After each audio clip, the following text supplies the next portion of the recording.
commémoration de deuil qui pour moi se poursuit aujourd'hui parce que, comme vous savez, le vendredi en général c'est la veillée et c'est le samedi qu'on enterre. Donc cette journée de commémoration se poursuit pour moi, y compris aujourd'hui. Et ben, qu'est-ce que nous commémorons? Nous commémorons entre 40 et 100 morts, beaucoup de blessés, certains graves, 1500, 2000 prisonniers, on peut dire politiques, des familles meurtries, des biens spoliés, en tout cas énormément de douleurs. Et pourquoi? Pourquoi tout ça? Parce que le 12 octobre, il y a quelqu'un qui, pour la 8e fois, s'est livré à quelque chose qu'il a l'habitude de faire, mais qui ce coup-ci s'est fait sous nos yeux à tous, alors qu'on était mobilisés pour que ça ne se fasse pas. Et en fait, ce qui s'est passé le 12 octobre, c'est rien de plus que un coup d'État institutionnel contre la souveraineté du peuple. C'est rien de plus qu'un coup d'État contre notre volonté, contre notre... Ce coup-ci, en 2018 encore, on était timoré de le dire, mais en 2025, c'est extrêmement clair pour tout le monde. On est en face d'un coup d'État contre la volonté de 28, 29 millions de personnes. Et, et- et ça, c'est très difficile à accepter. C'est très difficile à accepter.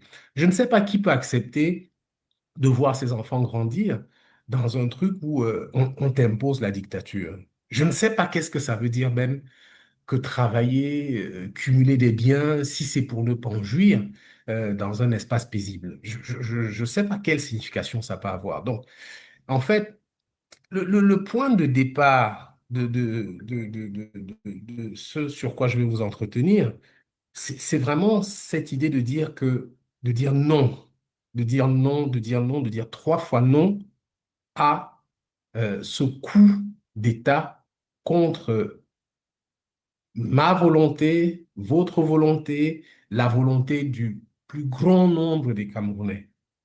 C'est juste pas possible. Euh, on peut réfléchir dessus comme on veut. Les estimations les plus conservatives donnent une, une victoire de Chiroma de moins 60%, un peu plus forte même que celle que lui-même a déclarée et ce que l'Église a déclaré. Donc, il y a là quelque chose qui interpelle.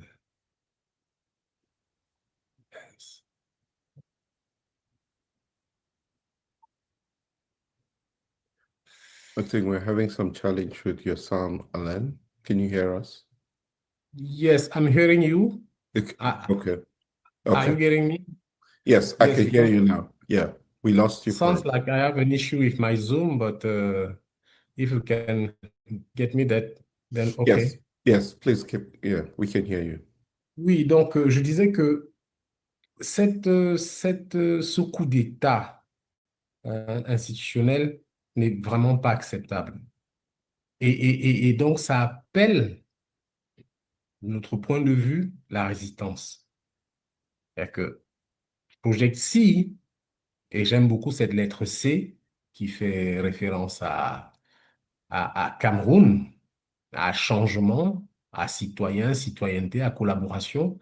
Cette lettre C euh, symbolise vraiment un mouvement qui a commencé depuis 4 mois dans sa version la plus récente, mais qui est en marche depuis près de 12 ans avec le MRC, le professeur Maurice Kamto. Il est grand temps que ce Cameroun dont nous rêvons advienne. Donc, en gros, on a une vision qui est simple, qui est que il faut établir le Cameroun qui a été choisi par le peuple le 12 octobre. Il faut, il faut, il faut arrêter cette dictature et enfin commencer la démocratie. S'il est grand temps que on, on jette les bases de la renaissance de ce pays, on jette les bases de la refondation de ce pays en vue de choses simples, en vue de ce que les gens voient leurs enfants évoluer, voient leur vie être positivement exercée, tout simplement, mais vraiment tout simplement. Et donc, Project C, je pense que si on voulait lui donner une mission dans cet objectif qui est de stopper la dictature et de commencer la démocratie, ce serait d'organiser un réseau actif de combattants, de résistants contre cette tentative d'usurpation de la volonté qui est en train d'être opérée par le président de fait, M. Paul Biya. Donc, nous avons un objectif qui est clair. Dans le temps, il faut qu'on essaye d'y arriver dans un temps court. Ça peut prendre quelques semaines, ça peut prendre quelques mois. J'espère pas en années. Et c'est possible, mais il faut que le régime soit isolé localement et à l'international pour conduire euh, un- au transfert du pouvoir, au transfert du pouvoir en guise de respect de la vérité du 12 octobre 2025. Donc, ça, c'est notre objectif, c'est notre enjeu, c'est notre lutte. Il faut que cette vérité-là soit rétablie parce que cette vérité-là est la base de la refondation de ce pays qui nous est cher en vue d'être épanoui dans nos vues. Donc, cet objectif stratégique, on peut le décomposer en 5 objectifs opérationnels, c'est-à-dire des choses concrètes qu'il y a à faire au quotidien pour pouvoir cheminer vers cette cible-là. Donc, il y a un vrai enjeu à établir la légitimité. Et établir la légitimité ici, c'est dire Paul Biya, en tant que président de fait du Cameroun, est illégitime. Ça, ça doit être clair pour tout le monde, en national comme en l'international. Paul Biya est illégitime parce que on l'a vu, beaucoup d'entre nous, parce que nous avons participé au processus électoral, savons que il est illégitime. Il a perdu les élections. Si Paul Biya a eu maximum dans ce processus électoral, c'est peut-être 25. Je dirais 30%, mais vraiment en étant très, très, très, très, très optimiste pour lui. Donc, il a largement perdu les élections. On a vu toutes les manœuvres, les manigances frauduleuses auxquelles se sont livrés l'ensemble du système RDPC-BIA pour traficoter les PV, tordre le cou à des gens pour essayer de faire passer le mensonge pour de la vérité. Mais ça, c'est ce qu'on a vu en dernier lieu. Mais la tricherie, elle avait déjà commencé depuis fort longtemps. Elle avait commencé depuis le code électoral, depuis la façon dont on gère l'opposition, depuis la dictature. Elle est à l'épreuve depuis très longtemps.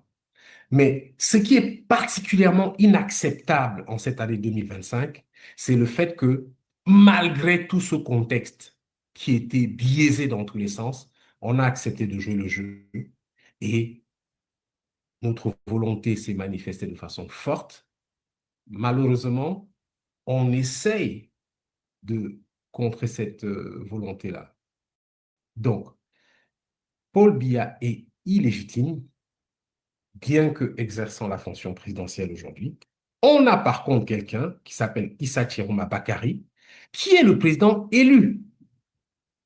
Et c'est pareil, à l'inverse de l'illégitimité de Paul Biya, Issa Chiroma est effectivement le président élu. C'est lui qui est légitime. Il faut donc, dans le cadre de cet objectif opérationnel, établir sa légitimité.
faut casser tout ça.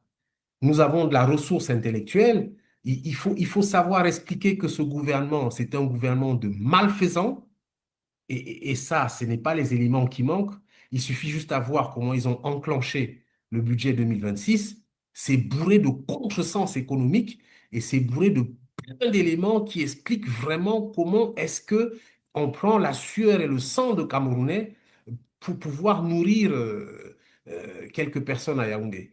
Ça, il faut expliquer qu'on n'est pas dupe de ça, qu'on le voit et que la cause du changement, c'est justement de dire on va arrêter ça parce que ça participe d'une inéquité dans le vécu social de notre pays et qu'on a l'intention de revenir à un peu plus de justice et à construire le pays magnifique que nous méritons. On a un pays qui est vraiment béni des dieux. Sa position géostratégique au niveau du golfe de Guinée est telle que, avec très peu d'efforts, on peut construire une petite Suisse avec le Cameroun. Donc, vraiment, l'idée, c'est de construire des contre-messages pour dire que ce régime-là, même en se forçant, il ne peut pas changer le Cameroun. Donc, il y a une seule chose à négocier avec eux, c'est qu'ils dégagent. Donc, voilà, en gros, ce qu'est notre objectif stratégique. Une expression de 5 objectifs opérationnels avec un qui est clé au-dessus duquel se greffent les autres, c'est ce réseau actif de résistants qu'il faut constituer en local. Et dans ce réseau actif de résistants, effectivement, c'est la colonne vertébrale de l'unification du peuple du changement pour que l'objectif soit. Donc, je vais m'arrêter ici un moment pour qu'on puisse interagir dessus. Et puis après, si on a du temps, on pourra un petit peu développer la construction de ce réseau de combattants pour la résistance. Merci. Je vous repasse la parole à Ray ou Wait, Elisabeth. Alain, please don't go away because I want to have a little dialogue with you here, just to follow up on all of this. Um, tu sais, la logique me dit que peut-être il y a des voies institutionnelles qu'on peut réussir à implémenter tous ces objectifs. Il y a des voies, euh, mais les voies institutionnelles sont les voies qu'on a utilisées pendant le processus électoral, tu vois. Et là, on se trouve euh, avec le peuple camerounais contre les institutions qui ne servent pas les objectifs des Camerounais. Alors, ça nous met dans une situation où euh, on doit penser autrement pour arriver à atteindre ces objectifs. Alors, comment tu peux expliquer à moi ou à toute à l'audience comment on peut aller de, de la stratégie à l'objectif final? Comment est-ce qu'on peut arriver là? Dans, dans tes rêves, quoi. Comment est-ce qu'on peut y arriver? Alors, il y a quelque chose que tu dis, Ray, qui est très intéressant et très important. C'est, and I'm going to say it in English. Yeah, For please. sure, and you're absolutely right. We have to think out of the box and acting out of the box. Yes, yes. That is a key strategic point Yeah, because we used to do all of these institutional things since several years yes. et ça n'a abouti à rien du tout.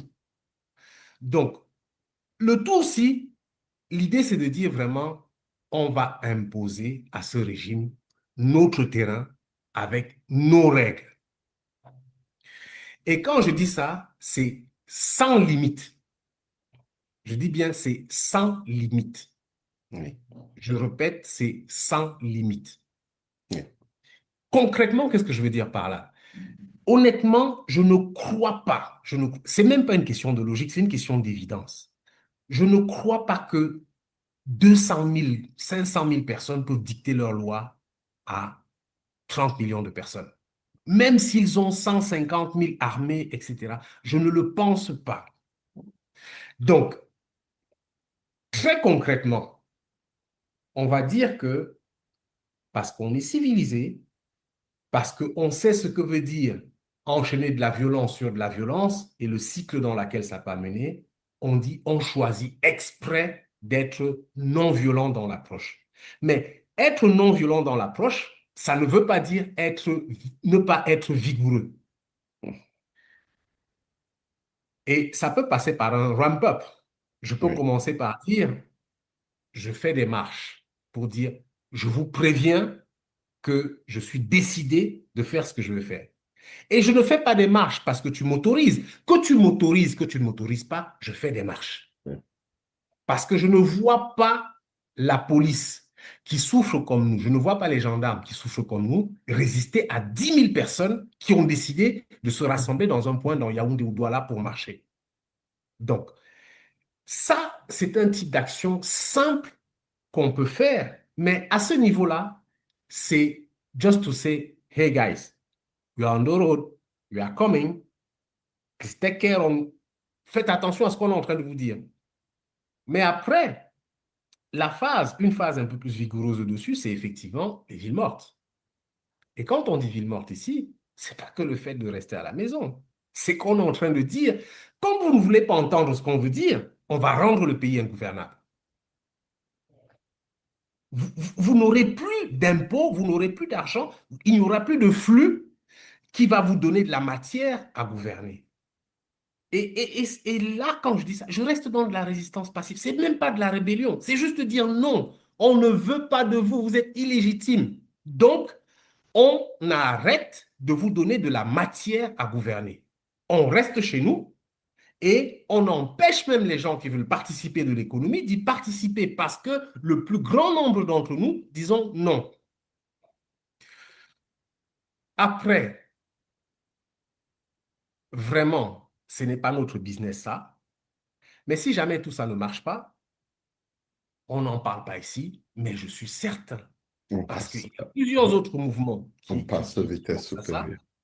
d'évidence, il y aura des choses qui vont ressembler à de la guérilla urbaine.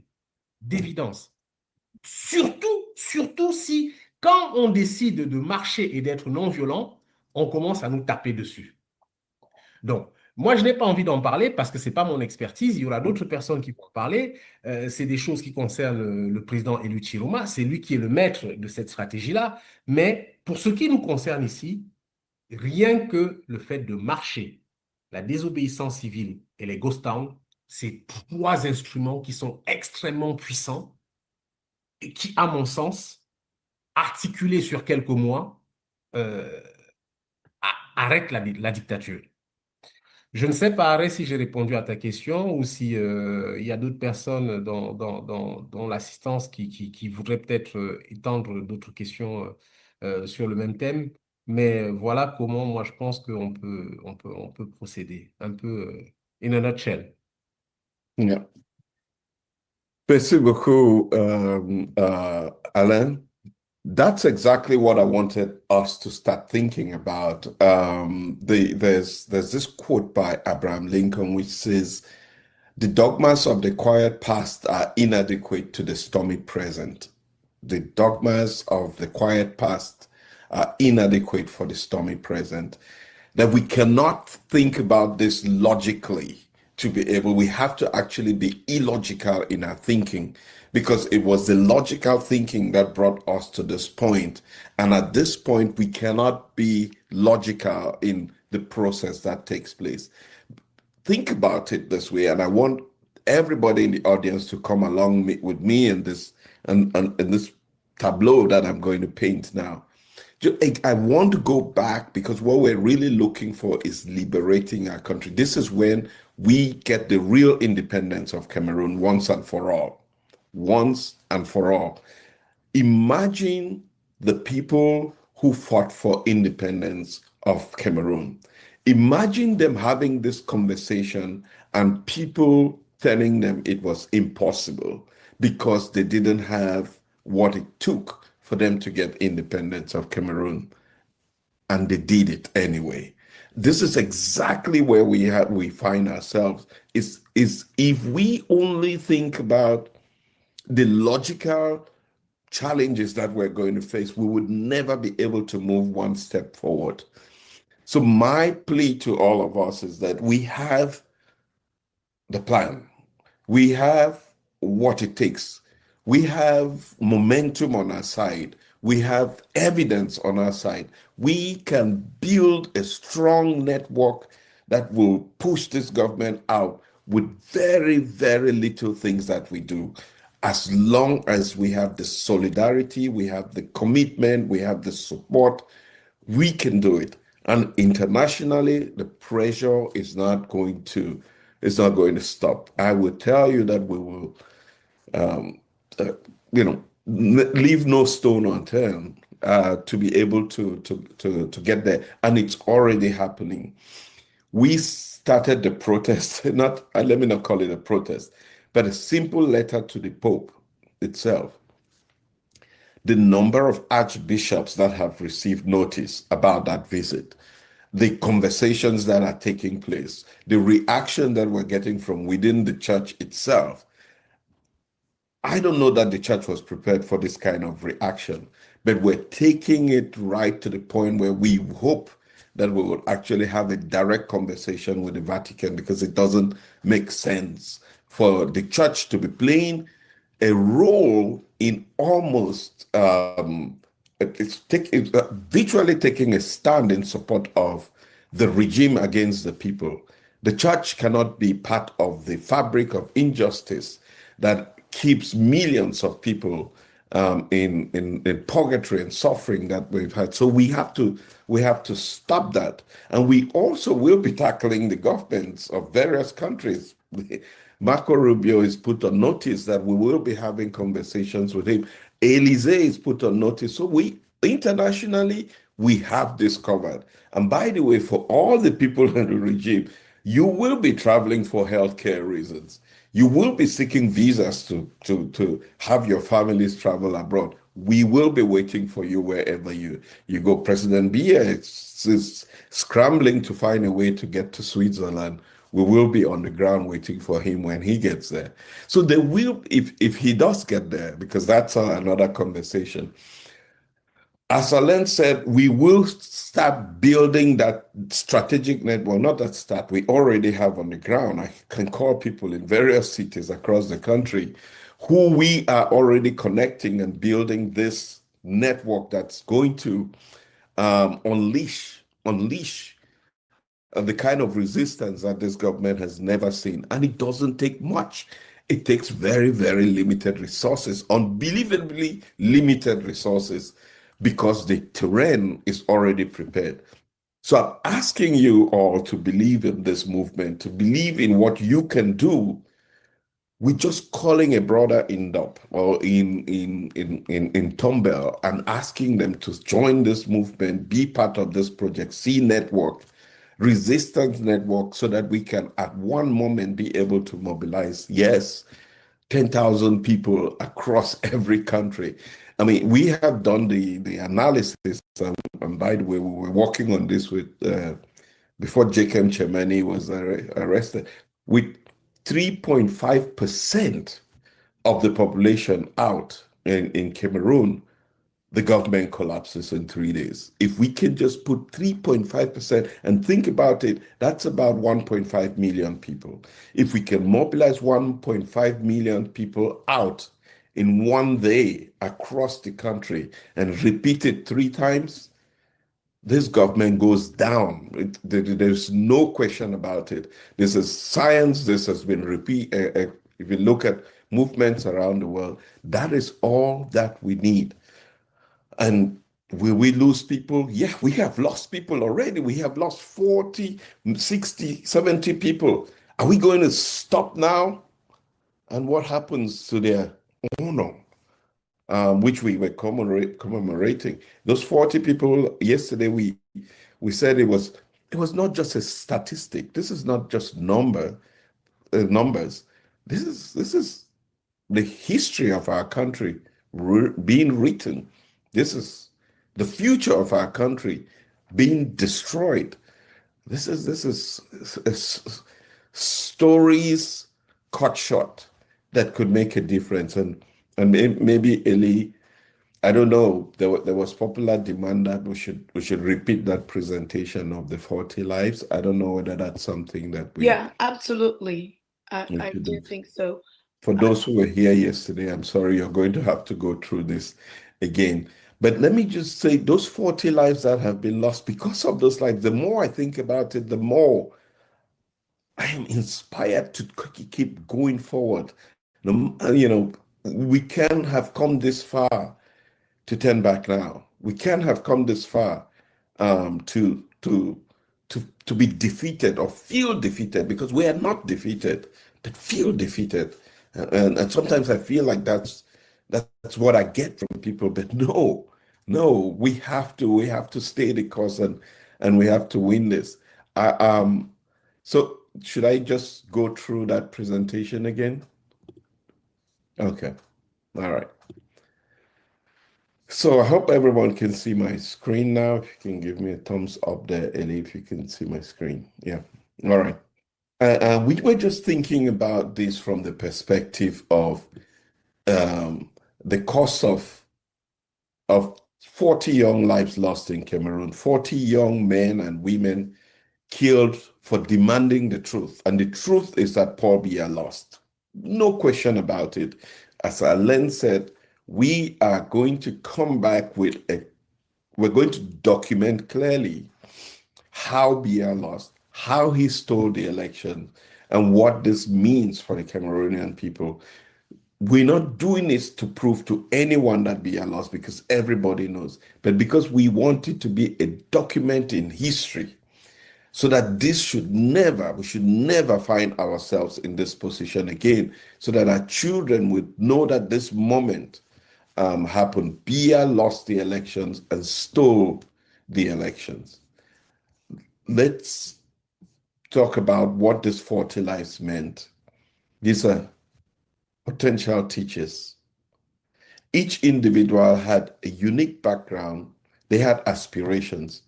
There were students, workers, athletes, future parents, friends, neighbors, future leaders, community leaders. This 40 lives represents a cross-section of Cameroon's future. Doctors, entrepreneurs, artists, you could name it. Who knows what they would have become? The 40 lives represent an irreparable void, the absence of 40 individuals that will be felt in schools, in marketplaces, on sports fields, homes, families across our country. Their loss cannot be fully understood by looking at just statistics. We're saying 40 to 60 or 70 or 80 lives. Each life was a unique story cut short. There's a physical consequence if you just think about it, and you think about it in the context of each human body. It's about 5 liters of blood. 40 lives lost totals about 200 liters of blood, enough to flood a city streets.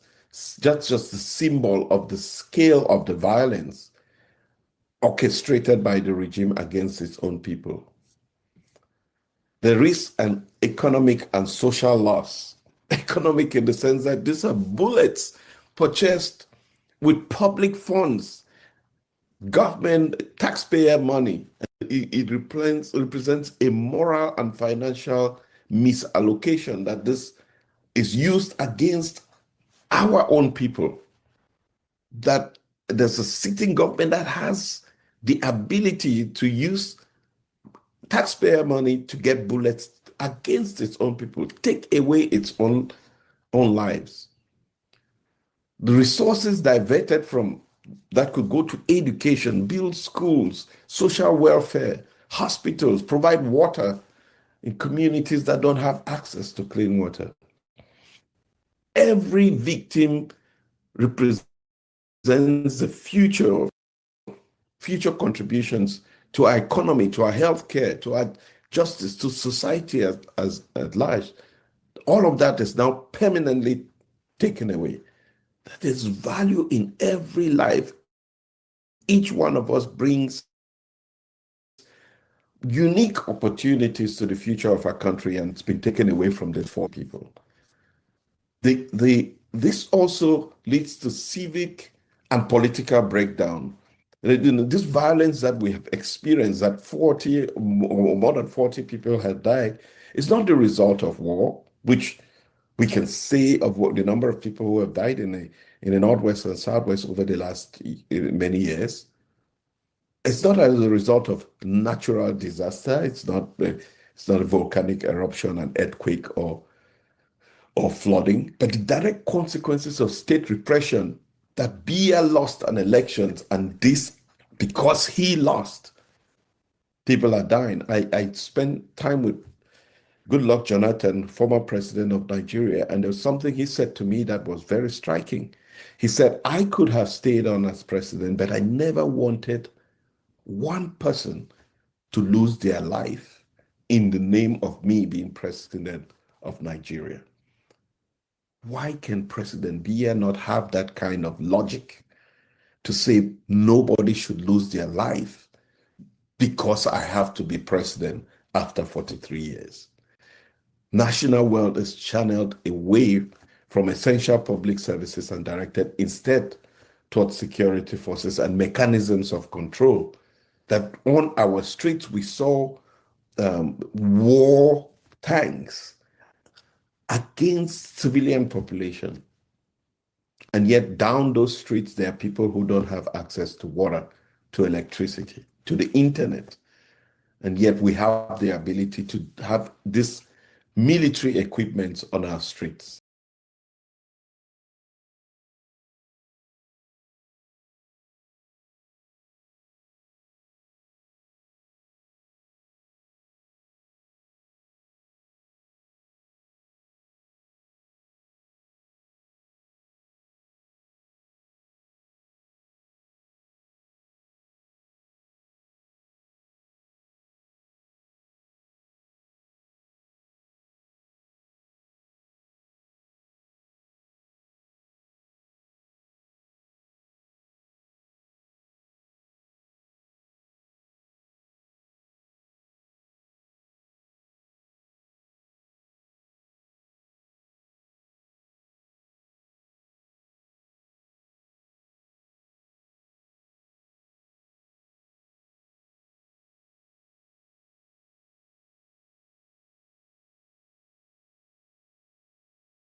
government taxpayer money, and it represents a moral and financial misallocation that this is used against our own people.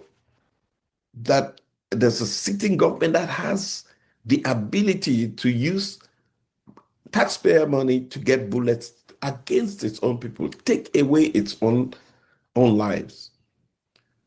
The resources diverted from that could go to education, build schools, social welfare, hospitals, provide water in communities that don't have access to clean water. Every victim represents the future contributions to our economy, to our healthcare, to our justice, to society as at large. All of that is now permanently taken away. There's value in every life. Each one of us brings unique opportunities to the future of our country, and it's been taken away from these 40 people. This also leads to civic and political breakdown. This violence that we have experienced, that 40 or more than 40 people have died, is not the result of war, which we can say of what the number of people who have died in the Northwest and Southwest over the last many years. It's not as a result of natural disaster. It's not a volcanic eruption, an earthquake, or flooding, but the direct consequences of state repression, that Biya lost an election, and this, because he lost, people are dying. I spent time with Goodluck Jonathan, former president of Nigeria, and there was something he said to me that was very striking. He said, I could have stayed on as president, but I never wanted one person to lose their life in the name of me being president of Nigeria. Why can President Biya not have that kind of logic to say nobody should lose their life because I have to be president after 43 years? National wealth is channeled away from essential public services and directed instead towards security forces and mechanisms of control. That on our streets we saw war tanks against civilian population. And yet down those streets, there are people who don't have access to water, to electricity, to the internet. And yet we have the ability to have this military equipment on our streets.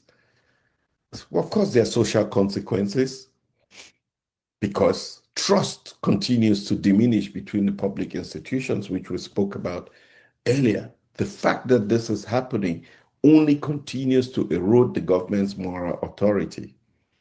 It just worsens the divide between the government and ordinary citizens and perpetuates this cycle of fear, silence, and grief, which is unacceptable.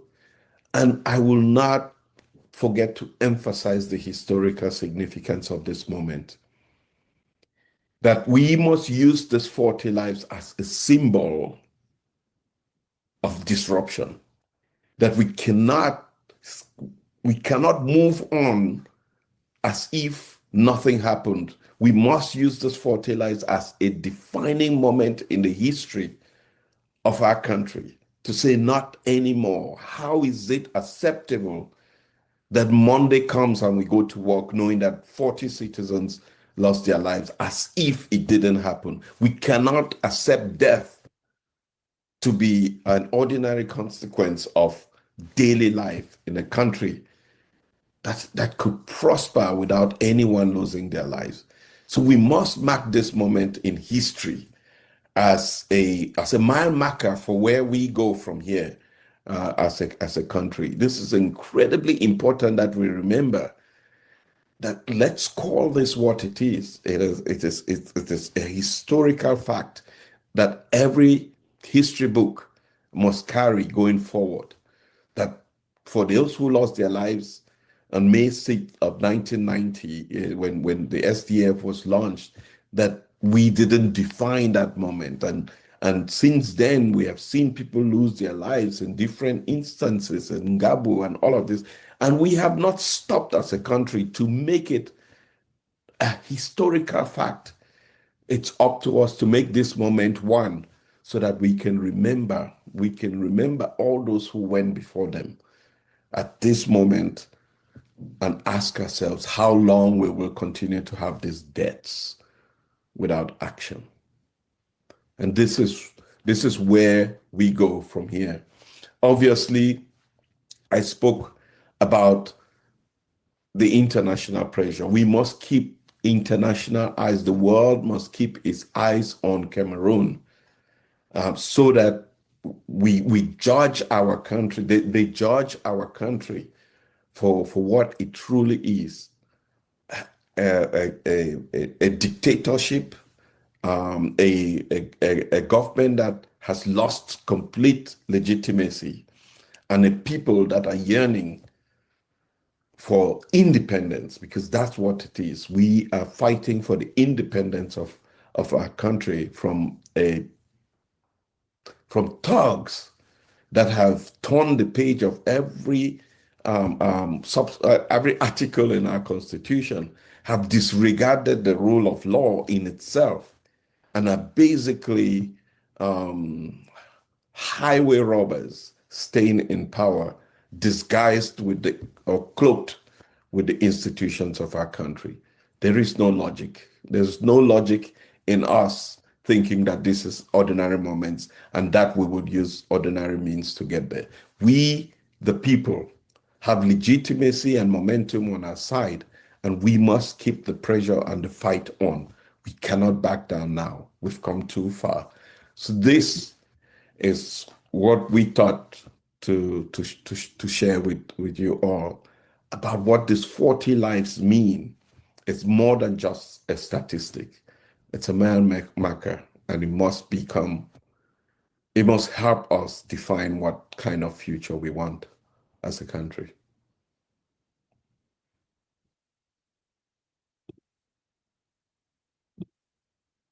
So anyhow, I would stop here. Just unmuting. Yes, Ari. I feel, there's a somberness in all that's going on, but very thoughtful is really where we are. And I must add that, and this is something we're going to lay out, but we really have to start thinking of how we're going to have other leaders in different states with Project C, because we have to build the ground for this to happen. But I hope that we're all gathering confidence in knowing that we are not going to stop. And what is going to make this happen is our voices, like Ari said, our consistency. Ari, I wanted to add that, in a way we could forgive ourselves. We've never been in this position, and that's why we have gotten here, in other words. And I know that sounds like a catch-22, because we never paid attention as a people. We never thought this maturely as a people. And so in this process, it has gotten worse. And I think that's the dilemma, is for us to understand that each time that we're, those of us in the diaspora going out to get burgers or whatever, more people are being killed, more children will not have a future, more young girls will be getting pregnant. It is a horrible situation, and our awareness can change everything. I mean, that's the bottom line. I guess what we're appealing to, Cameroon has a fight. We know that locally in Cameroon. But there's a fight for the diaspora, which is what I am really highlighting today, is there's a fight for the diaspora. There's a fight for us. And I know that many of us never have to worry about going back. In their honor, to their memory. Okay. We remember those lost this week in Cameroon. Okay. Ordinary Yeah, I people think you with need to. dreams like you. ours. Is that from me? They had names, faces, families. I don't They know. had hopes Where is for that coming tomorrow. from? Their dreams were simple. Freedom. Oh, sorry, guys. Actually, I was putting something on that I wanted to share was coming from me. So that was a big distraction. And I don't know. Maybe when I unmuted myself, it came on. I apologize. Anyways, going back to what I was saying is, we have never been in this place. I think I lost my train of thoughts, but I wanted to say, in the diaspora, what we can do is really where the fight is. I hope we're seeing the switch of as we're speaking, they're still arresting people. I really want to commend everyone dialing in from Cameroon, because this is what a fight looks like. Sometimes, like I said, we've never been here. It doesn't dawn on us that Allah who spoke, we have many of you here who they could just be picked up. We had a meeting with Messier, not Jigam Chamani, and we were going to have a meeting, and 30 minutes he had just been talked to. He was going to come into the meeting. He got arrested. This is how real. I really want us to listen and pay attention, and I have to bring this up because Alon, who was speaking earlier, he's aware that they could bang on his door right now. Guys, this is what we're doing. He's aware. He's aware. The many people of you who are here, this is a sacrifice. So I am appealing to us in the Western part. We have already set the foundation. As you can see, the footprints has been set, internationally with the Western authorities, of the awareness that needs to be had and the pressure that is not going to end. This is the pressure that was able to make changes in many parts of the world, especially Africa. And so we should not, your efforts, us being here, cannot be understated. If we're thinking that people have to be with guns in the streets or whatever the old struggle and how things have been done, then we're mistaken. We actually have more power now. We are actually able to change things further now. And we're all making sacrifices. I don't know that I'm making sacrifice. I feel compelled. And I understand, for me personally, what the sacrifices, what the dangers are, which I don't want to talk about. I don't think that's as important as the people who are dying in Cameroon right now. But we are all going to have to be made uncomfortable, is what I'm saying. And in that place, some of us are going to make hardcore choices. We might be losing things. I already talked about, people saying in the beginning, be careful about your investments in Cameroon. Wow, really? That's why we are where we are.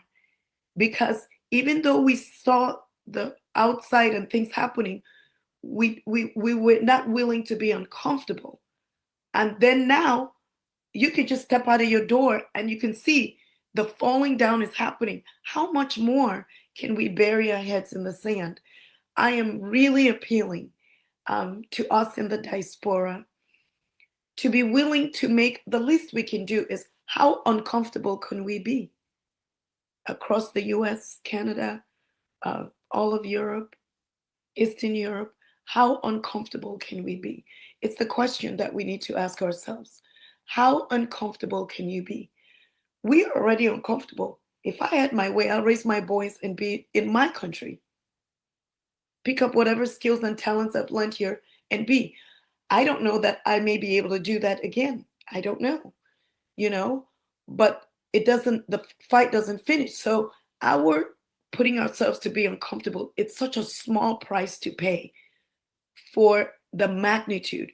Another thing that I wanted to bring up on what Ari was saying is that what I've been consistently reminded is that the gap between where we are and the change is really the gap in between that is who we are. It's what Ari referred to.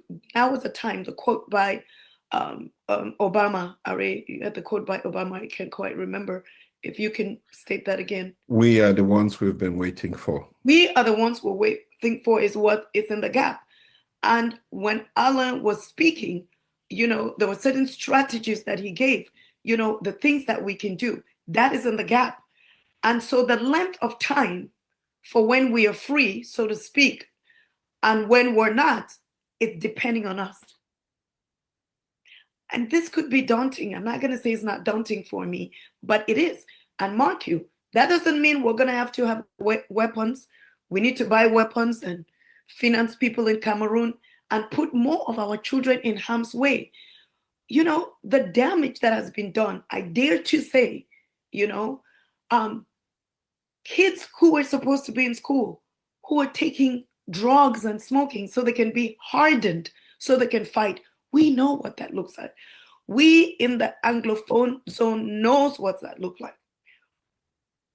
I'm not saying that I'm qualifying or criticizing it. That could be for another time. So understand me. My question is, what has it done? What has it done? You know, so we must understand the strategy and the power, and maybe not be sensationalized in reactions that will cause people to suffer for generations to come.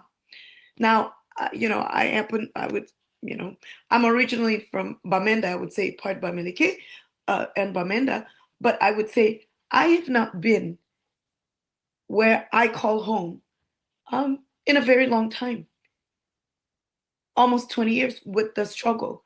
I don't know how many of you, and I know people, but who feel safe to go there. I've never been able to take my boys. Now, what I do know is that if we continue, even in 20 years, we are not going to get the Bamenda region where it needs to be. That is suffering. That is a lot of suffering, guys. So the gap is where I'm going to, and saying, if we galvanize here in the Western world, and we're increasing in these conversations, and we're getting other people, non-Cameroonians, involved, maybe that's what it's going to take. Dealing with the international. Look at, ever since we put the letter for the Pope, I mean, the ground is shaking till now. But the church was silenced. And the good people in the church, you know, but it was silence. Who can speak up now? And so those are the things we need to know, is the level of awareness, because no matter what, there's still people of conscience, and that will crumble it. Now, there are people in power who have no conscience. And I just want us to be reminded that there are people in power who are practicing all kinds of evil practices. This is real. Let's not be hiding in that. They have all kinds of things they're doing in believing that they will keep power. And I don't know, maybe they can stay forever. But we know that that is not true. So I am appealing to us as a Project C, a voice, that we need more people to join, more people to be aware. And that's not going to happen just by us coming and having discussions. It's going to happen because we're willing to talk. Another thing that I wanted to share, because I know we talked about this and many of you have already put in names. I want to say thank you so much for that. Is we have a plan. We have formed all these committees now. So we're going to get it working so we can be a part of that and expand even further. And so please, as you get a request, and I know it goes out in so many different ways, remember to contact the admins. There are many of you, and I had to call Micah because there are more people like Micah, but that really gives us the momentum that we need to keep this voice going, that we need you in the back with us now to amplify and to stand in the gap that we need. Remember, everything you think about, it is as short or as long as we choose to. And when we sit and we're comfortable, we expand the gap. Maybe Shiroma can be in 6 months. Maybe he can be in 1 month. What is it going to take for us not to have a Christmas as usual, you know, because we know that there are children in Cameroon and many families who would not have Christmas. Mothers who are crying because their children have been killed. Mothers who are crying because they can't find their children. Mothers and families that are crying because their children, 14-year-old guys, I have a 16-year-old. I don't know how old are your children. Please, same DNA, you know? Just think about it. What does that mean? When you look at your child now, and I could call my son and just talk to him. Another mother cannot call her child because her child is concerned about their future and they've been locked up. You guys, we're in a place where, you know, I'm not going to use God, but we're being called to stand up. This is what, I'm not going to use Jesus. I can't think past that. We are called to stand up for who we are. We're called to stand up for the voiceless. We're called to stand up for those who are suffering. We are called for that. And in so doing, we are blessing ourselves. Like Ari said, you can sit down and say, I feel better as a human being because I have done. We're all Martin Luther Kings. We're all Obamas. We are that. We don't have to be on TV. We don't have to be. We are Obamas in our household for our country. We all are. So, I'm not going to speak any further, but what I'm appealing to is our hearts, is the dareness that is within us that we know. It's called humanity. It is there that we can rise up, that what we can do is little. It's not a lot. We can do that. And I feel so burdened. I'm going to be honest. I know I'm getting too emotional. I feel so burdened. 16 or 17 weeks, I don't know, we've been doing this. And I feel burdened. I can't stop. I want to ask every one of us to join. And we must, because when Cameroon unfolds for what we know it is, some of you may not be going back. It's okay. But you guys, go Google Senegal. Go Google Burkina. How do you feel? We're Africans. You know how you feel. How would you feel when that is Cameroon? Our soil, our palm nuts, our red oil, our bitter leaves. How would you feel when that happens? Guys, this is where we are. I'm sorry, but it is a sacrifice. And we all are in it together. Thank you. Thank you so much. Thanks, Eddie. We're asking people to make the sacrifice, and we're going to, Herman, we're going to just come in shortly. I want to make sure that I respond to a question that my big brother Charles and Chang left and I want to talk a little bit about that and some work that is taking place behind the scenes. I know there has been a lot of conversations about bringing action at the International Criminal Court against the government of Cameroon. There's a team of lawyers that I know that the Chiroma team has engaged that's working on this and exploring all the angles. I must just say to people that there's a saying and that the wheel of justice grinds very slowly, and it really does. But when it does get there, the action is profound. So that's taking place. But I also want to just be clear with people about what that process looks like with the International Court of Justice. So the way action is brought against an individual or group of individuals is through the office of the prosecutor, right? The office of the prosecutor initiates action, criminal action against an individual. Saw this in Cote d'Ivoire, and we've seen this against the president of Sudan. And its action leads to an indictment of the individuals, as we've seen against Putin, more recently. And for that action to be initiated, individuals or groups provide evidence to the office of the prosecutor, and the office of the prosecutor then makes a determination whether that evidence qualifies for him to bring action. Also note that whilst Cameroon is a signatory of the International Court of Justice, I think in 1998, Cameroon has not gone on to ratify the International Court of Justice. So there is normally when you are a signatory internationally, each country has to proceed to ratify it in its National Assembly so that it becomes law within the country. And that has not happened in Cameroon, except that escaped me. So it kind of provides a shelter for the government of Cameroon. And what happens when a country is not a signatory and is a signatory and has not really ratified it? It can be inferred by the court whether they are open to it. And Cameroon has gone on to host seminars and been part of further discussions about the International Criminal Court. So there is an inference, and we lawyers, these are gray areas where conversations can be had.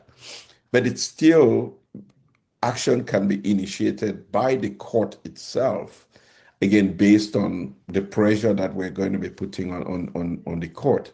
And especially if there is action, say, if individuals or a group of individuals in a country that has not ratified the International Criminal Court legislature, if they commit acts in a territory of a country that has ratified it, they can actually be exposed to it. And this is critical in the conversations that we're having. If we start looking at what happened to the Nara 10, or look at some of the things that action has been taken against Chiroma himself. So there's a lot of opportunities there. But I just want to tell people that that's being explored behind the scenes, and it's we will get there, but these things usually take some time. That's one of the tools in the toolbox of the many things that are taking place. Some, I believe, will have more immediate impact, but there's also the psychological tool that the government needs to know, that we're exploring every legal opportunity to hold them accountable, if not inside Cameroon, outside Cameroon as well. So I wanted to make sure that I bring that up, because in the last 2 weeks, there's been a lot of conversation about that. Those conversations are taking place. Action is being looked at in various ways behind the scene, looking at individuals and their assets in different parts of the world and how we can hold them accountable as well. So those are all things that are taking place independent of the International Criminal Court. So I'll pause here and turn it over to Herman. Herman, you had your hand up, but Herman, I know you have been really, really passionate on this journey. You have given a lot of yourself to Cameroon, to this cause, and we don't get to say this often, but I really thank you. You're one of the many kind that Cameroon has, that we're not projecting. So I thank you for your humility and your passion and just the sense of selflessness that you have. Merci beaucoup, Harry. Suivant Elisabeth, quand Elisabeth parlait, je ressentais au fond de mon cœur quelqu'un qui pensait le Cameroun un peu comme moi. C'est difficile pour moi de voir le Cameroun tel qu'il est. Beaucoup de personnes m'ont demandé, qu'est-ce que tu as avec cette situation au Cameroun? Je leur ai dit, je ne sais pas. Moi-même, je ne peux pas expliquer, mais je ne peux plus me détacher du Cameroun. Et ça, c'est quelque chose que chaque Camerounais qui ressent peut comprendre. Alain a parlé de quelque chose qu'on ne devrait pas oublier, qu'on ne peut pas oublier, qu'on ne saurait oublier. La dernière élection a été un manque de respect absolu envers le peuple camerounais. C'est un peu difficile et on devient même émotionnel quand on en parle. Il est capital que nous qui sommes ici, le gouvernement qui nous écoute, Atanganji qui pourrait nous écouter, qu'ils comprennent que la vérité, on ne pourra pas marcher dessus. On ne peut pas tout le temps marcher sur des personnes comme ça. L'évidence des résultats, tous les Camerounais l'ont. Si le gouvernement, si Atanganji, si tout le monde là, s'ils peuvent avoir des résultats, qu'ils les brandissent. Vous aurez pu vous rendre compte que jamais ils n'ont apporté un seul de leurs procès-verbaux. Pendant que tous les Camerounais ont des procès-verbaux. Donc, ce que Alain disait, ce que Harry disait, ce que Elisabeth disait, c'est que nous qui sommes là, on doit et on peut continuer à réclamer la vérité de ce qui s'est passé le 12 octobre. La deuxième chose, je voudrais juste revenir sur ce que Alain a dit. Il est capital que nous commencions par nous projeter vers un Cameroun futur sans avoir soldé le résultat de l'élection du 12 octobre. Donc, c'est important de ne pas laisser qui que ce soit commencer à nous parler d'élections régionales, commencer à nous parler même d'élections législatives, parce que 40 personnes au moins, sinon 60, 100, ont été tuées. On ne peut pas laisser le sang des Camerounais couler et continuer comme si on n'avait pas tué 40, 50, 60 Camerounais. Ce n'est pas logique pour personne. L'Église catholique, une institution qu'on connaît, sérieuse, disciplinée, qui a autorité, a les résultats. Je répète, l'Église catholique a les résultats. Est-ce qu'on peut d'un côté parler de justice, de bien commun, de tolérance, de paix, de Dieu, d'Église, de Jésus, et faire comme si 40 Camerounais n'ont pas été tués? On ne peut pas. Donc, il est normal et légitime que tous les Camerounais s'arrêtent et disent on ne peut pas continuer, on pouvait encore tolérer si 40 Camerounais n'avaient pas été tués. Et ça, c'est en plus de tous les anglophones qui ont été tués depuis 2016. Tout ce sang-là crie contre le Cameroun. On ne peut pas continuer sans avoir soldé l'élection présidentielle du 12 octobre 2025. Nous qui sommes ici, on a obligation. On ne peut pas ne pas partager ce live, ce lien. S'il est enregistré, on a obligation d'en parler dans la communauté internationale parmi nos amis. Le troisième point qu'Alain a mentionné, c'est celui d'une unité locale. Et nous nous adressons même aux gens du RDPC, parce que nous pensons que la vie des Camerounais engage aussi les gens du RDPC. Ils ne peuvent pas continuer à accepter. Moi, je le dis honnêtement, si je connaissais Ami, je lui aurais dit, tu dois joindre ce combat, tu dois joindre la vérité. Si je connaissais un gouverneur, j'allais lui dire, tout ce que tu fais là, tu ne peux pas te regarder dans un miroir. Tu ne peux pas continuer à regarder des enfants pendant que tu sais que vous avez tué 40 personnes, 40 enfants d'autres personnes. Donc, il s'agit pour nous de nous arrêter et de dire que la réalité, l'union doit être celle de tous les Camerounais. Et je vais insister sur un point. Il ne s'agit pas de partis politiques. Il est très important que, quel que soit, qu'on soit du FSNC, qu'on soit du MRC, qu'on soit de l'UPC, n'importe où, ce n'est pas une histoire de parti. Il est capital, suivant ce que Alain a dit, qu'après cette réunion, les Camerounais se sentent, donnent de leur disponibilité pour qu'on dise au gouvernement, tu as très mal fait. Ce n'est pas ce que tu aurais dû faire. Et à partir de maintenant, il faut que tu comprennes que les familles, les mamans pleurent leurs enfants. Les gens ont perdu beaucoup, mais ce sang-là, tu ne peux pas continuer. Donc, ne nous parle pas d'élections législatives, ne nous parle pas d'élections régionales. Nous sommes encore en train de regarder la réalité. Le dernier point, c'est cette unité. Il est capital que on peut avoir différentes approches, différentes stratégies. Il ne faut surtout pas faire une fixation sur un homme politique. Parce qu'on a vu des gens dire parce que tel homme politique n'est pas là, cette élection. Non, il s'agit du Cameroun. Et quand nous choisissons, les hommes vont passer. Les Oumniobé sont passés. Leur nom est resté. Ernest Wandji est passé, son nom est resté. John Frondier est passé, son nom est resté.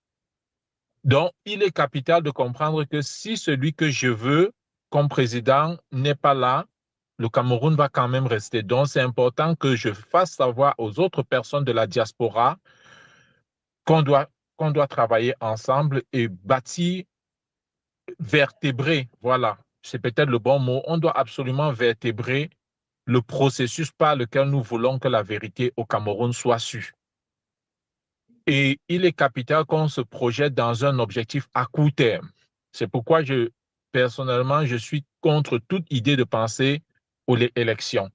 Je reviens sur l'Église catholique pour dire, on a entendu ces bruits d'invitation du pape. Il est important que tous les Camerounais envoient un message au Vatican pour lui dire que l'autorité que tu représentes, l'autorité que tu impulses ne peut pas donner caution à une élection frauduleuse. C'est c'est capital. Ensuite, Arrêt ou Alain a dit, il faut que la communauté, les ambassades, l'ambassade des États-Unis au Cameroun, l'ambassade de France, qu'ils comprennent que les Camerounais sont dans une logique où ils iront jusqu'à remettre en question l'opportunité ou la pertinence pour des personnes qui se taisent devant le meurtre des Camerounais de faire des affaires au Cameroun. Donc ça, c'est quelque chose aussi qu'il faille adresser, qu'il faille communiquer. Donc, qu'est-ce qu'on peut faire de façon pratique? Laisser savoir aux Camerounais les points opérationnels, les objectifs opérationnels qui sont actuellement qui ont été implémentés. Laisser savoir aux Camerounais aussi que l'acceptation de toute prochaine élection, c'est la négation du meurtre, de l'assassinat de tous les Camerounais dont le sang a été versé il y a quelques jours. En partant d'ici, on avait parlé samedi passé des différentes commissions. On avait dit qu'on avait la volonté de rassembler autour de la volonté du peuple camerounais exprimée le 12 octobre de cette revendication. On a 4 commissions. Communication et IT, finance, commission juridique et commission diplomatique. Toute personne écoutant ce live devrait se sentir ou est encouragée à se sentir volontaire ou désireuse de donner sa contribution pour une de ces commissions-là. Nous fonctionnons dans un climat de paix, mais dans un climat de revendication sérieuse, rigoureuse et déterminée. C'est seulement ça que je voulais ajouter, que de façon pratique, nous donnions de notre disponibilité, que de façon pratique, nous donnions de notre détermination et que de façon pratique, nous sachions que nous sommes des jusqu'au-boutistes dans la paix. Merci beaucoup. Thank you, Herman. I expected nothing less. I hope that this paints a picture for many of you of where we are, where Project C is, and where we are going. We are not backing down from this fight. If anything, we are embracing this fight in ways that we have never imagined we would. We didn't imagine being here, but again, like I said, with every day that goes by, the possibilities, we see more and more the possibilities of us getting to achieving the dreams that we have held dear to ourselves for so many years, a free and independent and prosperous Cameroon, where each one of us can achieve our greatest potential, a country where every child can wake up to achieving the dreams that they have access to the basic necessities of life, good quality education, clean water, health care, justice for everyone, road infrastructure that enables every farmer to get their product from farm to market, leveraging the resources of our country to create unlimited opportunities for everyone in a country, a country so full of abundance, trapped in this mindset of scarcity, that we have to borrow every dime to be able to have an opportunity for tomorrow, and yet we are sitting, comme on dit, on est assis sur un mine d'or et on dort. It's and then having these conversations here just continue to tell me, but I think that we've spoken a lot. And we had planned for this open forum, right, Eli? And maybe this is the time where we turn this to the audience, because let's not pretend we don't have all the answers. We know that we have the motivation, and I think that's 65% of the game. But that 45%, we've been working on strategy and thoughts and like the idea that somebody kept poking us, saying you have to go to the International Criminal Court. Those ideas are things that come from people in conversations, and then we sit down and think about it and implement it. So just listening to the audiences helps us to be able to go back to the drawing board and say, let's implement this idea and see where it leads us down. So if there are any thoughts from the audience. Maybe that's the moment where we listen to you as well.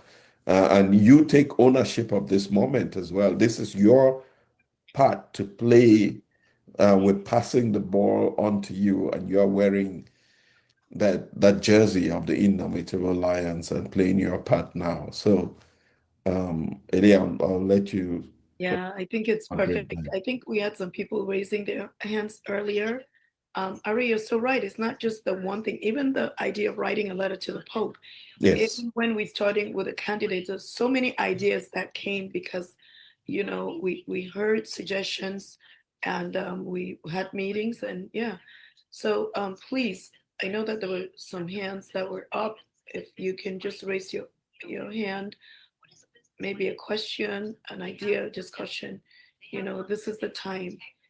It just takes that boldness and courage that we all need to have to just get out of a comfort zone because, this time calls for us to do that. So,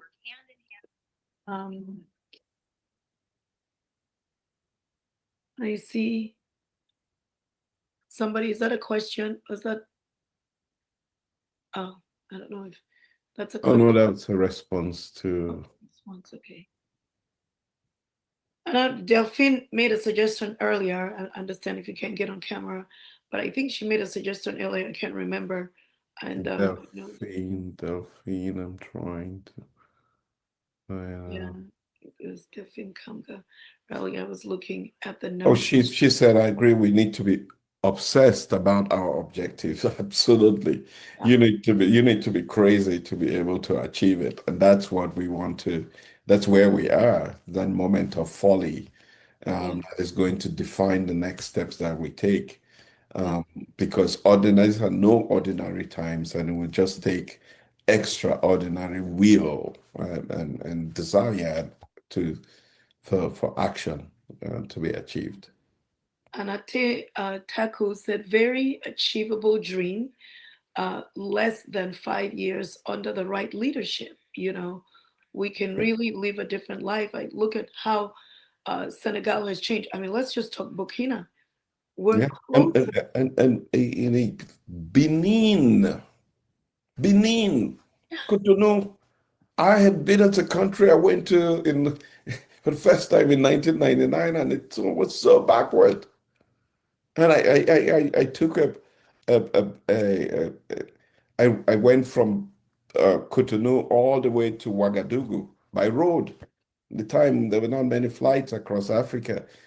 Benin was backward. That's where I first saw Ben Sekins when we were not even dreaming of those in Cameroon. And go to Benin now, go to Cotonou now. Unbelievable how the leadership of that country transformed the country to what it is now. Cotton, we have cotton in Cameroon. Benin is producing its own textiles. It's exporting textile material from Benin. Small country, tiny place, limited resources, has transformed itself in the last 10 years. Look it up. Benin, for 43 years, we were miles and miles away ahead of Benin. And look at where they are today. I know sometimes we even make this debate going on. I see the debate between Cote d'Ivoire and Cameroon. No, it's not a match. There's no debate there. They went through their own crisis. Yes, they too may have their own political issues, but it's not much in development, not at all. So we are witnesses of the demise of a country. There's no progress. We're not progressing as a country. I have been blessed to maybe 43 at least African countries. And Cameroon is in the doldrums of the least of them in my mind. I think the only place that I've gone was worse was the Congo during the crisis. Oh well, no, I should say South Sudan. But But, that's where we are in terms of comparison. Yeah. And yet, sometimes too often inside Cameroon, we think that we're doing better than most African countries. Unfortunately, not.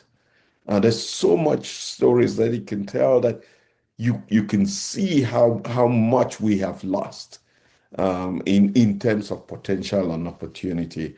And it's lamentable. A country that after 40 years builds a bridge in Douala on the same bridge. Now, I want anybody who has been on the West African coast to think about every city on the every major city on the West African coast. Lagos, Abidjan, Accra, Lomé, Cotonou, even Freetown. They have 3, 4 bridges linking the island to the mainland. That mainland bridge all over Cameroon. That one bridge in Bonaberi.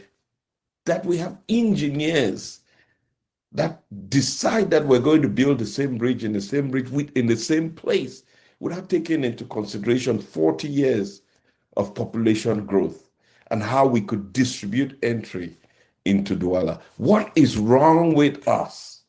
What is wrong People, with us? Are, we the people, we the people, we the people. And I think we keep pointing, we the people, we the people. I mean, it's a tough one, but we have to bite it. We the people. If we say BI is not going to last, he cannot last. He cannot. And we have a Najela. Thank you so much. Najela is next. Okay. Yep, sorry. Thank you all again. Just wanted to shine the light on those 5 strategic points again. Can we break them down so that we can have actionable items? I know we've already been working on some of them, but can we articulate them in English as well as Alan did? Alan, thank you so much. I was in tears when you were speaking, but can we break them down? I know someone was writing some of them on the chat, but if we can actually discuss them and get some actionable items, and we 56 of us start spreading out the word and executing on those things. Thank you all so much. Alan's hand was up actually, so how perfect. So he can. And I just want to say, so Angela knows you're right. Coupled with what Ari had created, we have all this in slides, and I let Alan talk about that. I don't know if security wise, it was wise for us to do that. And we have it in French and English, but thanks again, Alan. I'm gonna let you answer that. No, for sure, we have to have those operational objectives broken down. Il faut le faire, ça a même déjà commencé à être fait. Comme je le dis encore une fois, le côté, tout ce qui a trait à la communication, au lobbying, c'est parfaitement fait. En fait, il y a, il y a un chronogramme qui définit comment les choses sont faites. L'une des dernières actions, par exemple, à ce sujet-là qui a été faite, elle a été faite par Eric, il y a une semaine, je crois, où il a rassemblé tous les blogueurs pour s'entendre avec eux sur comment transmettre les messages. Et je parle ici de gens qui ont une audience très sérieuse comme Valsero, Mimi Mefo, Jumento, etc., etc. Donc, il y a les aspects lobbying à l'international, mobilisation des intellectuels, travail sur la légitimité de Chiroma sont des choses qui sont en cours. D'ailleurs, par exemple, sur cette question de la documentation, il y a 2 actions très, très concrètes qui ont lieu. Il y a une idée de voir avec Jean-Pierre Bécolo pour pouvoir faire un film sur tout ce sur toutes les exactions qu'il y a eu pendant la période post-électorale. Mais à côté de ça, on a une application qui est toute prête. D'ailleurs, qu'on va se mettre à renseigner avec les PV qu'on va extraire de la plateforme de Chiroma pour établir la vérité du résultat suivant cette logique des 18 ou 20 départements les plus importants qui représentent 80% de l'électorat. Et ça, tous les jours, on va l'opposer au gouvernement en disant, si vous avez une autre vérité, venez nous l'opposer parce que on va prendre chaque Camerounais à témoin pour pouvoir aller lui-même sur la plateforme qui est construite de façon un peu ergonomique pour dire que chacun aille voir et que chacun s'approprie cette vérité. Donc, je parle de ces deux actions-là parce que ce sont les actions qui sont cadrées, qui sont déjà définies avec des indicateurs de performance ou d'activité qui sont clairement définis. Sur l'application, c'est le nombre de PV compilés pour arriver au résultat, etc. Et je vois quelqu'un qui parle des PV de l'Église. Évidemment, s'il faut, il va y avoir une action vers l'Église pour récupérer leur PV. Je ne sais pas dans quelle mesure ils peuvent le faire. J'ai commencé un travail dans ce sens-là et c'est pas si évident que ça parce que ça met à mal les relations diplomatiques entre l'État du Vatican et l'État du Cameroun. Mais je crois que on a le support d'un certain nombre d'évêques et de clédas qui, au fur et à mesure qu'on avance, ils vont, j'ai bon espoir qu'ils vont céder et dire la vérité. Parce que de toute façon, la vérité, ils la connaissent. Et c'est notre référent ultime. Mais maintenant, pour aller plus directement sur la question, sur ce qui est la colonne vertébrale, en fait, de la chose, qui est ce réseau de résistance. Euh, je crois que il y a un travail qui est en cours. Peut-être qu'on ne va pas en parler ici, mais pour tous ceux qui veulent, ils vont transmettre leurs coordonnées, on va se faire un groupe de travail et on pourra en discuter au détail. Là aussi, il y a l'idée de constituer une base de données de l'ensemble de ces correspondants dans les 360 communes du Cameroun, avec des objectifs bien clairs en termes de connexion à établir localement avec les autorités traditionnelles, avec les autorités religieuses, avec éventuellement des personnes des forces de défense ou des personnes des forces de maintien de l'ordre, plus les magistrats. Tout ça dans l'optique de pouvoir actionner les populations, soit pour des marches, soit pour de la désobéissance civile, soit pour qu'on soit unis et massif quand on appelle aux villes mortes. Pour les autres objectifs opérationnels, c'est pareil. Je pense qu'il y a un travail qui est en train d'être fait. Herman a cité tout à l'heure des commissions qui ont été créées pour pouvoir faire ça. Il est question maintenant que si c'est parlant pour les uns et les autres, ben que les uns et les autres se dévouent pour rejoindre les groupes pour apporter leur pierre à l'édifice. Donc, voilà un peu ce que je voulais mentionner. Mais maintenant, il y a quelque chose d'important que je souhaitais dire.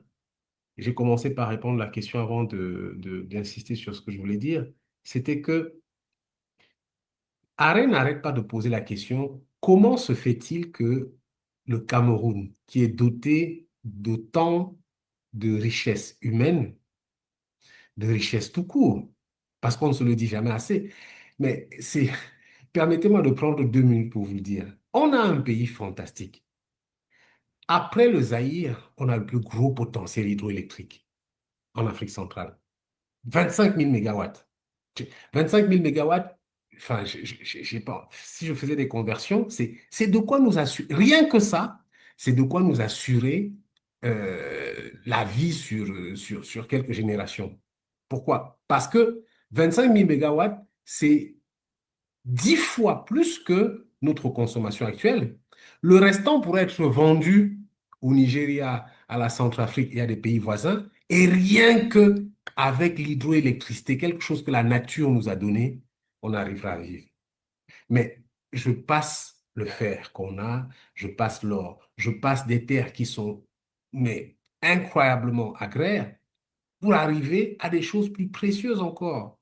Laissons même le fer, laissons la bauxite. Mais on a des terres rares au Cameroun.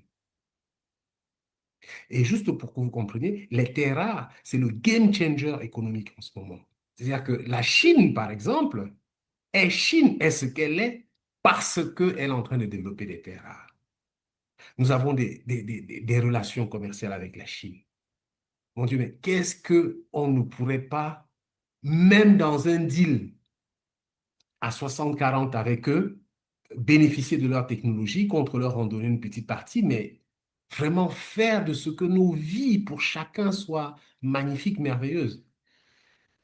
Mais ce n'était pas ça mon point. Mon point, c'était de dire, pour répondre à la question d'Arène, il faut qu'on sache se dire des vérités en face.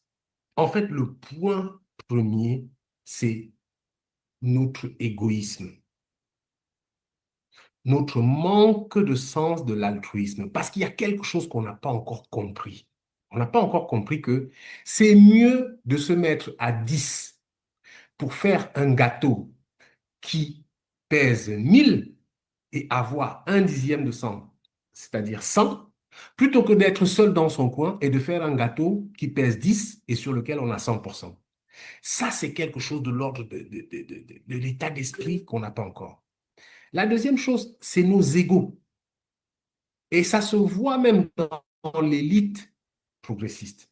On a trop d'égos. On n'a pas encore compris que le bonheur se trouve dans la lutte pour l'intérêt collectif. Et plus on lutte pour l'intérêt collectif, mieux on arrange les conditions sur soi. Ça sert à quoi d'avoir une belle maison, des belles voitures, si quand on sort, la route est complètement foireuse? Ça sert à quoi d'avoir une belle maison, de belles voitures, si quand on sort, tes voisins qui te regardent n'ont qu'une seule envie, c'est de te tuer pour prendre ce que tu as pour pouvoir vivre et manger.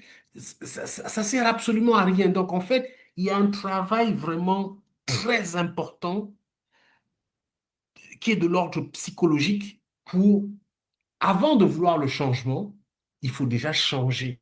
Il faut être de meilleures personnes. Il faut avoir ce sens de l'humanité. Mais laissons même ça, qui est un peu idéologique comme ça. Mais le simple bon sens doit nous ramener à des choses qui sont simples. Être Camerounais aujourd'hui, pour moi, c'est être un résistant. C'est lutter pour dire stop à la dictature et que commence enfin la démocratie. Nous avons tout pour avancer. Et pourquoi est-ce qu'on veut le faire pacifiquement? Parce que même les gens qui sont du camp du président, même à eux, même si on leur concédait qu'ils partent avec tout ce qu'ils ont déjà volé, même si on leur concédait, parce que le Cameroun de demain se fera avec tous ses enfants. Donc, même à eux, il faut leur dire qu'ils ont leur place dans un Cameroun de demain, et pourvu que nous acceptions tous qu'on fonctionne suivant des bonnes règles de gouvernance. C'est ça qui fonde ma conviction sur le fait que, moi, je voyais quelqu'un là qui disait que ça va prendre 5 ans. Ça ne prendra pas 5 ans. Ça va prendre quelques mois. Ça va prendre quelques mois parce que si on enchaîne correctement, de façon unifiée et disciplinée les actions qu'on dit, alors cette dictature va être stoppée. Ça va prendre quelques mois. Il faut le faire de façon méthodique, disciplinée, et on va y arriver. Donc, la réponse en un mot à la question, c'est que oui, il y a un travail en background qui est fait pour détailler les objectifs, de sorte que chaque personne puisse savoir comment est-ce qu'il peut entrer dedans. Merci.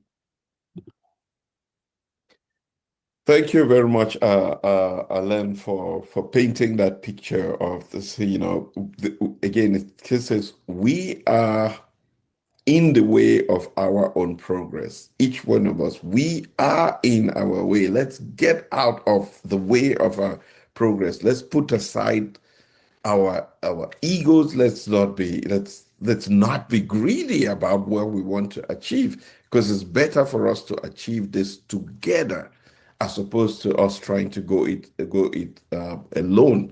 At the end of the day, and then somebody said one of the things is that our people are in fear because they've been oppressed for too long. But that oppression only works if we live in fear, if we fear that oppression.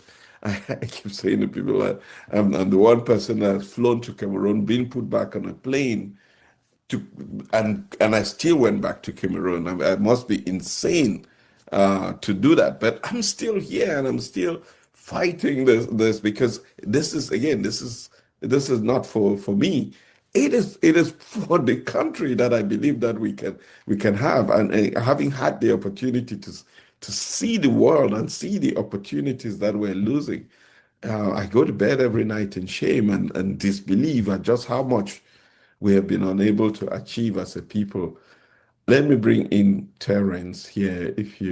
Terence, if you want to come in, I know your hand has been up, and I'm sorry it took some time, but please come on, brother. Yeah, Terence, I must also add that another brother that I've discovered in the fight. I knew Terence. I've known him for a while, but in this struggle, man, I found I've gotten to know you even more and seen your We're knowing each other in a different way. Yeah. It's not just us with the voice, Yeah. but everyone is that we're opening up and we're knowing it's a gift. It's a gift. This is how rich we are. We're rich in people. We're rich in our hearts. And the separation and isolation and Western struggle and just doing it on your own, it's never good. What our parents had, our grandparents, the joy they have, I dare you, even in that struggle, we don't have it because they work together. We're rediscovering ourselves as a people, our oneness. We have been taught all the stereotypes. Everyone here, we're the same. We are really, truly have so much more in common than we do. And Ari, we're finding ourselves, we're rediscovering our family, same DNA. It's real. It's real. So thank you. I just had to budge into that, but I'm gonna let you, Terence, speak. Thank you. Yeah, I'll make it real short. Thank you very much, Eric, for that. In my life, I've led Cameroonians, communities, and organizations. And what I found out is that Cameroonians are Cameroonians. But the one thing I want to say is that every group of people deserve the leader that they have. Let this sink in. Every group of people deserve the leader that they have. We deserve the leader that we have. If we want to sit and not act, that by itself is action. And we deserve what we have. So if we don't want what we have, we know what to do. We as a people can come together, put aside everything, and get exactly what we want. Again, every group of people deserve the leaders they have. Please, do your part, ensure that you work hard to get the leader that you deserve. Thank you.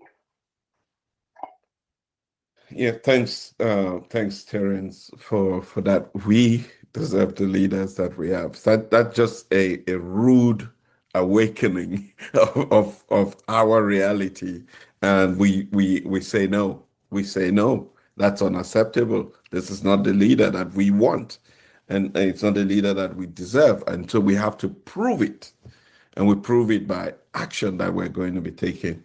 I think at this point, we have had an incredible conversation. Eric just called me getting off the plane. Yeah, I just took with you. Coming back from Eric Chinje was very, and I said, we're still on the call. I said, unbelievable, what's going on? And I said, this has been one of the best calls that we have had, because on this call, we have faced the truth. We have identified our obstacles, and we are, I hope that we leave here even more committed to what is to come. That it's unacceptable where we are as a country, and incumbent on us to walk towards where we should be, where we ought to be as a country, and that this largely depends on each one of us doing what we can, wherever we can, with the talent that we have, to get us to where we should be. when tomorrow comes, what would it be that you took from this call and that you're implementing towards the objectives that we have? That's a question that I hope we all will ask ourselves. But for me, I'm going back to work. All right, I just wanted to add that as assurance to everyone that we have not slowed down. We are having, just so you know, I think it's worth me mentioning that we're having daily meetings, and sometimes we've had them at midnight, we've had them, at all times. And so we are working and we're looking for solutions, and that's why we want you to join and we all need to participate. Look at how far we've come. Look at how the tone in Cameroon and the government has changed. There are many things I've been wanting to say now, but I know it would not be smart for me to say because when you're at war and you have to strategize and you have things coming on the other side, you have to know what to say and what not to say. But I just wanted to say that, we are going to do this. It is not a thought of, oh, is it going to happen? Is it not? No, it will happen. And I just want us to be encouraged to be together and continue rising. The numbers we have here does not represent the people who are active. The more people who are active, the more people who are in all these different other social media platforms who are, and even just with PC and all the other groups that we visually don't see, that's what's happening. It's a new awakening in Cameroon. There's a rising of the Cameroonian people. And when the people rise, the walls will fall. We have to march. We're marching around so that this wall is going to crumble. So yeah, Ari, I'm going to give it back to you. Thank you. Thank you all. Thank you all. Thank you, Eddie, for your steadfastness, for being passionate and really for being a driver, and the commitments that you have. It's been, it cannot be quantified, and it's unmeasurable. The investments that has gone in, and I want to say this to the entire Project C team. But yes, two of us come out and we do the talking, but we are only able to do this because of the people behind the scenes that sometimes don't even want us to call their names in public, and I feel bad about it. But this people have different ways in which they want to be involved, but no less committed than we have, even to an extent, even more committed than we are. I want to thank the Project C team. I want to remind everybody that we need resources to be able to make this happen. Please, if you find a moment to invest that $50, $100, $1,000, somebody did invest $20,000, $10,000. People have been investing in this campaign. Make that sacrifice, because it's that sacrifice that will enable us to be able to do the things that we really have to done. We're all making sacrifices, so please find time to contribute to. We were running low on resources for the next part of the fight. I want to be frank with you that in the next few weeks we need to raise $20,000 to embark on all the things that we need to do. So if you know a friend, ask them to donate. If you have donated, think about donating in a new month, which is coming up. But we will be back again next Saturday, and I know for us here in the United States, it's going to be Thanksgiving. We'll figure out how to keep it short and engaging, but we do not want to lose the opportunity of engaging with the audiences that we've been building over the months. So thank you all for your time. Have a wonderful, wonderful week ahead of you. The fight continues.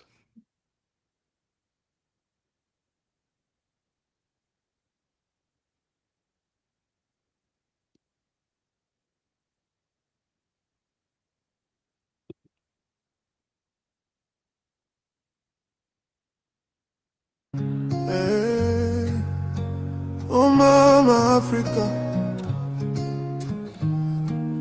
Cameroon.